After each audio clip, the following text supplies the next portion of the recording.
E aí, tudo bem? Vamos falar hoje sobre um julgado bem interessante de dezembro de 2023, procedimento comum, tá, na Justiça Federal do Paraná, sobre a quitação de financiamento habitacional pela seguradora, no caso da Caixa, quando o titular falece, né? Se a seguradora tem ou não essa obrigação de pagar e quitar o contrato habitacional, tá bom? Nesse caso aqui concreto, é, os herdeiros pediram a quitação do financiamento habitacional por conta do seguro que se faz, né, com a própria Caixa Seguradora, alegando dever de cobertura por falecimento. Também pediu indenização por danos morais pela negativa da Caixa Seguradora em quitar extrajudicialmente o contrato em aberto. O que a Caixa alegou? Falta de interesse processual, porque a parte autora não apresentou a documentação obrigatória. Alegou não legitimidade para responder pelas questões relativas ao financiamento dos herdeiros. Alegou que não pode haver cobertura securitária de riscos não cobertos e que também não praticou nenhum ato ilícito, então tem que ter indenização por danos morais, não tem justa causa, né? O que é que o relator, o nosso José Giacomo Gimenez, trouxe nesse processo? Sobre o interesse processual. Ele diz que o interesse processual se faz presente, tá? Uma vez que a parte autora requereu a cobertura securitária de forma administrativa, sendo desnecessário, inclusive, esse esgotamento na discussão da via administrativa para justificar o interesse processual da parte e não bastasse isso, a exigência de que a parte autora exibisse a proposta de seguro também não se revela razoável, né? A Caixa falou, ela nem colocou a proposta de seguro. Então, esse é um documento cuja guarda e exibição é de responsabilidade da própria ré, das duas rés, né? Que foi contra a Caixa e a Caixa Seguradora. Sobre a delimitação da legitimidade passiva. Obviamente, a legitimidade da seguradora está distrita aos pedidos relacionados ao contrato de seguro, sendo aqueles relativos ao contrato habitacional de responsabilidade exclusiva da Caixa Econômica, né? A gente tem essa separação. O STF, até interessante você saber disso aí, deixa eu botar aqui na tela a numeração. O STF, na ADI 2591, ele reconheceu a possibilidade de aplicação do CDC aos contratos bancários.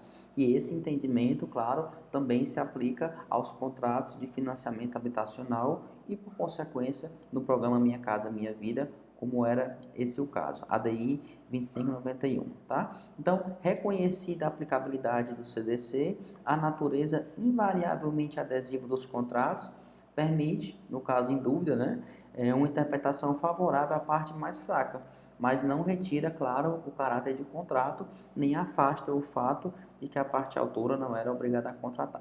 Tranquilo? Sobre o mérito. No mérito, a seguradora afirmou que a segurada, né? A segurada falecida firmou com a Caixa Econômica um contrato em 13 de março de 2020. Uma escritura de compra e venda de imóvel com aquele mútuo bem corretinho, tá bom? No caso, a segurada era 100% responsável pela composição da renda para fins de cobertura do seguro.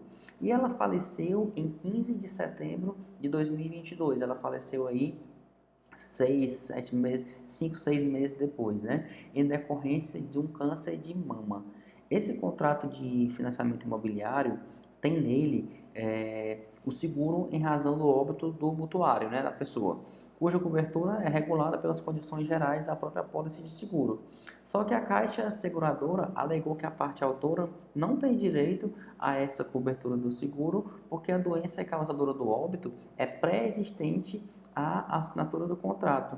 Mas a suspeita do câncer, né, do câncer de mama, surgiu só em maio de 2022, de modo que à época, quando foi assinado o contrato, em março de 2020, não havia suspeita de malignidade, tá bom? Então, nem tampouco, né, prévio conhecimento sobre a doença que causou o óbito. Então, não tem como supor que a pessoa assinou de má fé, até porque a boa fé se presume e a má fé se comprova, né? Então, para o relator, nos termos do contrato, a parte autora faz sim jus à quitação do saldo devedor, do financiamento pelo seguro, a restituição das parcelas mensais que foram pagas depois do óbito da falecida, atualizadas pela Selic, e também ainda deu o dano moral. São três aqui, são três herdeiras, cada uma vai receber 5 mil de dano moral também corrigido, tá bom? Então aqui a gente tem a nossa chamada da ementa, né? Bem completinha. Portanto, a suspeita de câncer de mama surgiu tão somente em 5 de 2020, de modo que a época da assinatura do contrato, março de 2020, não tinha suspeita de malignidade, tampouco prévio conhecimento da mutuária acerca da doença que deu ulterior causa ao seu óbito. Então, não tem como supor que a mutuária assinou o contrato de má-fé. É aquilo que eu te falei, ó. Mesmo porque a boa-fé se presume e a má-fé se comprova. Ademais, como bem observado pelo ilustre representante do MP, assinou o contrato apenas em março de 2020, porque muito tempo antes, pelo menos 6 meses, já tentava adquirir imóvel próprio, mas tem a necessidade de preenchimento de requisitos, documentos, enfim, toda aquela burocracia, né? Nesse contexto, não pode a seguradora, sob a alegação de doença pré-existente, negar a cobertura securitária, pois não se comprovou a má-fé da mutuária, além de não ter sido exigida a realização de exames médicos prévia à contratação, conforme entendimento jurisprudencial consolidado pela súmula 609 do STJ. Se a seguradora não pediu o exame prévio, o problema é dela, ela assumiu esse risco, né? Então é isso, um julgado bem interessante para você ter na sua cartela de advogado ou advogada.